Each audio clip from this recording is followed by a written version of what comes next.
आजमगढ़ पहुंचे यूपी के कैबिनेट मंत्री और प्रभारी मंत्री अनिल राजभर ने अखिलेश यादव और समाजवादी पार्टी पर तीखा हमला बोला है। उन्होंने कहा कि अगर समाजवादी पार्टी कानून व्यवस्था पर सवाल उठा रही है तो इससे बड़ा दुर्भाग्य और कुछ भी नहीं हो सकता। अनिल राजभर ने कहा कि बीजेपी को समाजवादियों से कानून व्यवस्था सीखने की कोई जरूरत नहीं है और उन्होंने अखिलेश यादव के ट्वीट्स और बयानों को गैर व्यवहारिक और गैर जिम्मेदाराना बताया।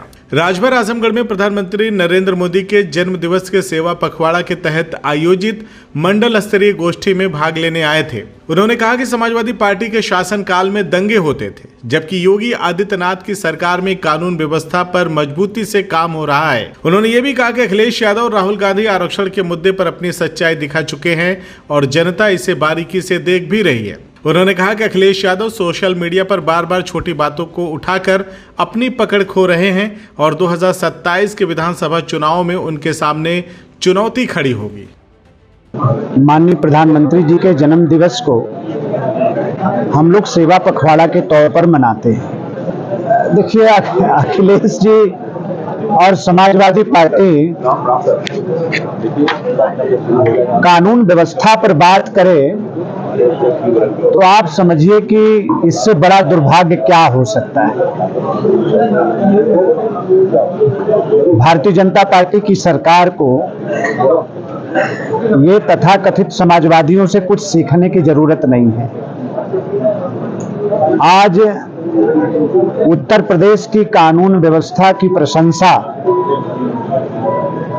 पूरे देश के अंदर हो रही है, दुनिया के अंदर हो रही है।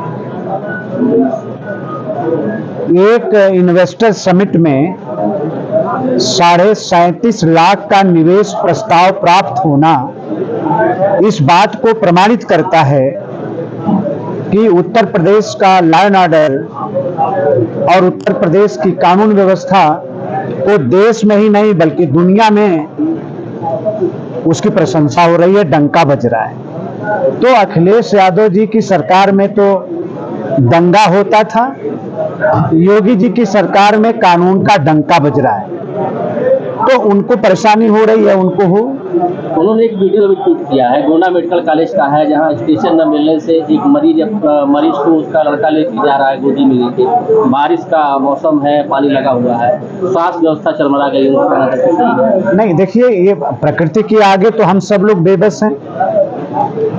अभी पिछले 3-4 दिनों से 5 दिनों से अगर बहराइच, बलरामपुर, गोंडा, देवी पाटन मंडल की हम बात करें, वहां से लेकर सिद्धार्थनगर तक की बात करें, तो पिछले 5-6 दिन से, एक सप्ताह से लगातार बारिश हो रही है। तो हर जगह, चाहे सड़क हो, चाहे कोई संस्थान हो, चाहे कोई इलाका हो, स्वाभाविक तौर पर थोड़ी परेशानी है। और अभी गोंडा का जो जिला अस्पताल है उसको मेडिकल कॉलेज बनाया है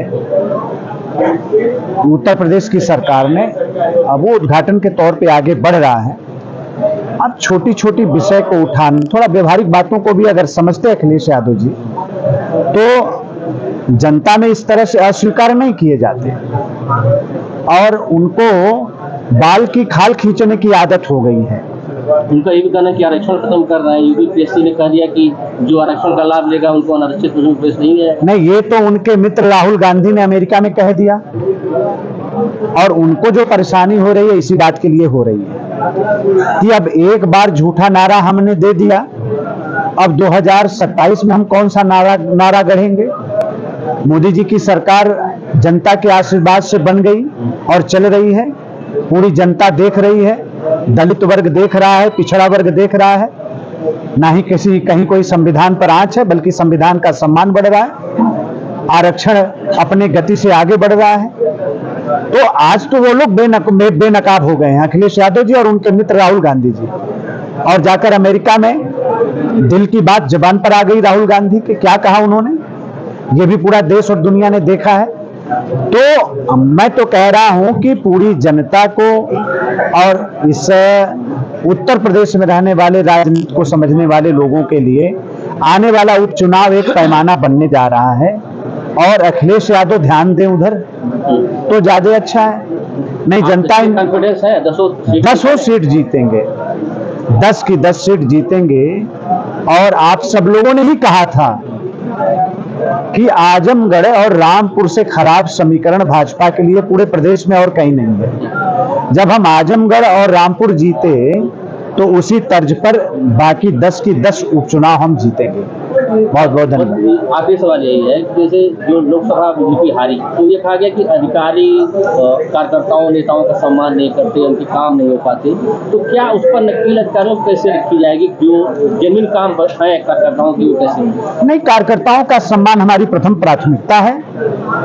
कहीं इस प्रकार की कोई बात अपनी भावनाओं से हमारे कार्यकर्ता अवगत कराते हैं, उसको हम सिरोधार करते हैं। लगातार जिस तरह से जो सामंजस्य होना चाहिए कार्यकर्ताओं के साथ, वो सुनते नहीं, सुनवाई की काफी दिक्कत नहीं। देखिए, भाजपा में, भारतीय जनता पार्टी के परिवार में बेहतर समन्वय सरकार और संगठन के बीच में है। एक उचित रास्ता और एक उचित प्लेटफॉर्म बनाया गया है। हमारे कार्यकर्ता कभी अपनी भावनाओं को, अपने कामों को, अपनी समस्याओं को एक सिस्टमेटिक और व्यवस्थित तरीके से, जिस तरह का सिस्टम डेवलप किया है पार्टी ने, उसके तहत वो आते हैं, उनका काम होता है। CIB इंडिया न्यूज की सभी खबरों को देखने के लिए लाल रंग की बटन को दबाकर चैनल को सब्सक्राइब जरूर करें, घंटी जरूर दबाएं ताकि हमारी सभी खबरों के नोटिफिकेशंस आप तक पहुंचते रहें।